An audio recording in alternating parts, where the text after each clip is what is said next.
Hello guys, in this video I am going to show you how to set the language in the SmartTales application. But first I just want to mention, don't forget to subscribe to my channel, because at 10,000 subscribers I am going to show you my whole YouTube revenue statistics and growth strategy, as well as how to make money online. Let's jump into it.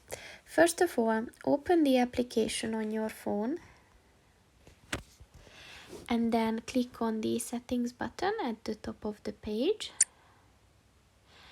and then click on the language button, and as you can see, you can set the language to Italian, English, French, German and Spanish. So just click on whichever you prefer. I'm going to stick with English, and your language is set. So that's pretty much it for this video, guys. See you in the next one. Goodbye.